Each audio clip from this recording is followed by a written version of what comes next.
Binabantayang low pressure area, posibleng maging isang bagyong Ramil sa loob ng 24 oras at posible itong tumawid sa buong Luzon. Easterlies, ulan sa Luzon at Visayas, patuloy na umiiral. Magandang araw Pilipinas, ito ang Pilipinas Weather ngayong araw ng Martes, October 14, 2025. Narito ang ating update sa ating panahon.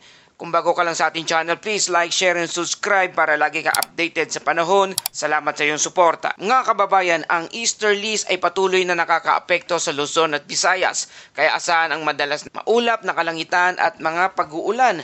Sa kabilang banda, ang isang low pressure areas o LPA na tinutukoy bilang isang LPA 10E or Invest 96W ang kasalukuyang nasa labas ng Philippine Area of Responsibility o PAR. Subalit, may medium chance ito na maging isang tropical depression sa loob ng 24 oras. Mga kababayan, ang lokasyon ng potensyal na bagyong Ramil ay nasa South Central Micronesia o Paliker area. May tagla itong hangin na 30 to 35 kilometers per hour at ang direksyon nito ay northwest movement at inaasahan itong papasok sa Philippine Area of Responsibility ngayong Huwebes, October 16, 2025. Ayon sa JMA Advisory o Japan Meteorological Agency, minor tropical depression na ito. Ayon naman sa Japan Meteorological Agency or JMA at Joint Typhoon Warning Center o JTWC, ito ay unti-unting lumalakas pa habang kumikilos papalapit sa Philippine Sea. At ayon naman sa forecast model ng European Center Medium Range Weather Forecast or ECMWF or GFS or Global Forecast System ay nagpapakita na ito ng posibleng pumasok ngayong araw nga ng Thursday dito sa Philippine Area of Responsibility ng ating bansa at posible itong tawirin ang Northern o Central Luzon sa pagitan ng Sabado hanggang Martes. Mga kababayan, sa Hilagang Luzon maaga pa para sabihing tatama ito. Pero mataas ang posibilidad na dadan o lalapit ito sa kalupaan.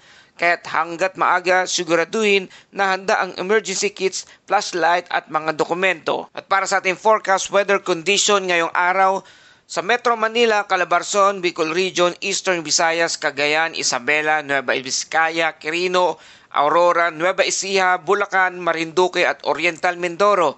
Cloudy skies with scattered rain and thunderstorm. Dahilan ito ng easterlies at posibleng flash flood at landslide dahil sa katamtaman hanggang malakas na pag-ulan. Sa mga papasok sa eskwela o magtatrabaho, magdala po ng payong.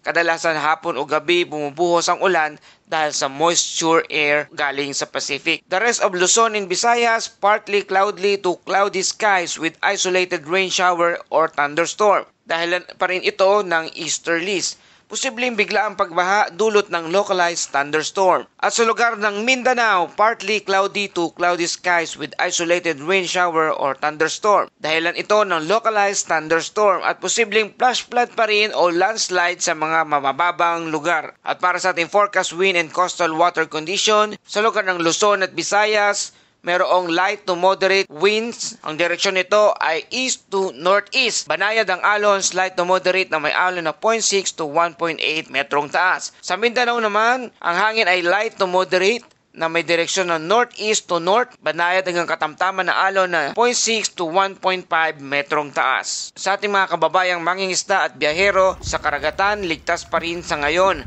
Pero kung lalapit na ang bagyo, sa Huwebes asahan na ang pagtaas ng alon lalo na sa eastern seaboard ng Luzon. At para sa ating temperatura sa Metro Manila, 25 degrees Celsius na itala kahapon na alas 6 ng umaga at maximum 32 degrees Celsius na itala ng alas 11 ng hapon. Ang araw ay sisikat bandang 5:47 AM at lulubog naman ito bandang 5:37 PM. Mga kababayan, mainit sa umaga pero may posibilidad na pag-ulan sa hapon. Tinatawag natin itong classic easterlies pattern. At dahil dito sa lagay ng panahon, narito pa ang tropical cyclone threat potential forecast mula sa Pag-asa. Ngayong linggo, October 13 to 19, wala pang TCBL o tropical cyclone-like vortex sa loob ng Philippine Area of Responsibility. Pero posibleng mabuo sa silangang bahagi ng bansa at kumilos patungong Northern Luzon. Sa week 2 naman, October 20 to 26, ang naturang TCLB ay inaasahang tatawid sa Northern Luzon bago tumungo sa Vietnam, Hainan area.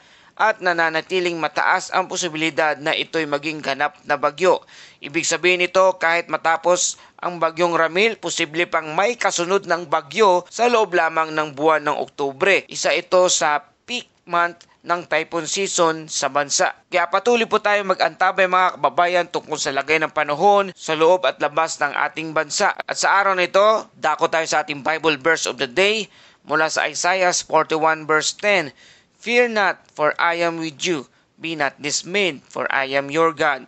I will strengthen you and help you. I will uphold you with my righteous right hand. Sa panahon ng unos, tandaan, hindi tayo iniiwan ng Diyos. Kahit gaano kalakas ang bagyo, mas makapangyarihan pa rin ang ating Panginoong Hesus. At yan ang ating update sa panahon sa araw na to. Maraming salamat sa iyong patuloy na pagtutok at pagsuporta dito sa Pilipinas Weather ngayon. Please like, share, and subscribe para lagi kang updated sa panahon. Ito ang Pilipinas Weather ngayon na lagi nagpapaalala, mag-ihanda, mag-iligtas, mag-ialerto. Ingat tayong lahat.